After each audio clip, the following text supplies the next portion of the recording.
السلام عليكم ورحمة الله وبركاته، متابعينا ومتابعين رويال فرنتشر. معاكم المهندس طه جمال ربيع. الفيديو ده بتاريخ يوم النهارده كام يا باشمهندس عبد الرحمن؟ 25/5/2025.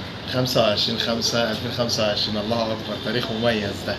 طيب يا جماعة، بصوا يا جماعة، خلينا نبدأ الفيديو بإن احنا نصلي ونسلم ونبارك على سيدنا محمد. اللهم صل وسلم وبارك عليه. دي أول حاجة. تاني حاجة، استفسار بسيط. النهارده أنت علشان توفر انتريه يكون مودرن، والخشب بتاعه يكون زان احمر، والقماش بتاعه يكون كتان مثلا منقوش بسفنج مضغوط، هنقول مثلا سفنج تاكي. النهارده علشان توفر حاجه زي كده بالمواصفات دي وبالسعر ده، يا ترى هيبقى سعرها كام؟ ده اللي احنا هنتكلم فيه. تعالى معايا كده يا باشمهندس عبد الرحمن.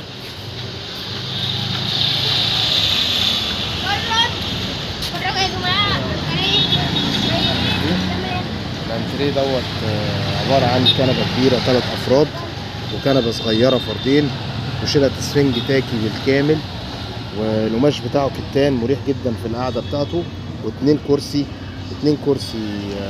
بوجيرة، الظهر بتاعهم عالي، القعده بتاعته مريحه جدا. الظهر بتاع الطرفين دول تحتويه.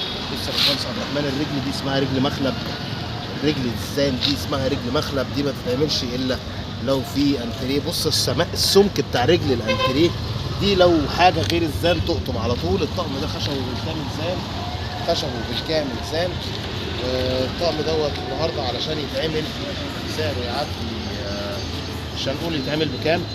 الانتريه دوت بنحرق سعره في الفيديو وبنقول مطلوب فيه سعر نهائي 8500 جنيه.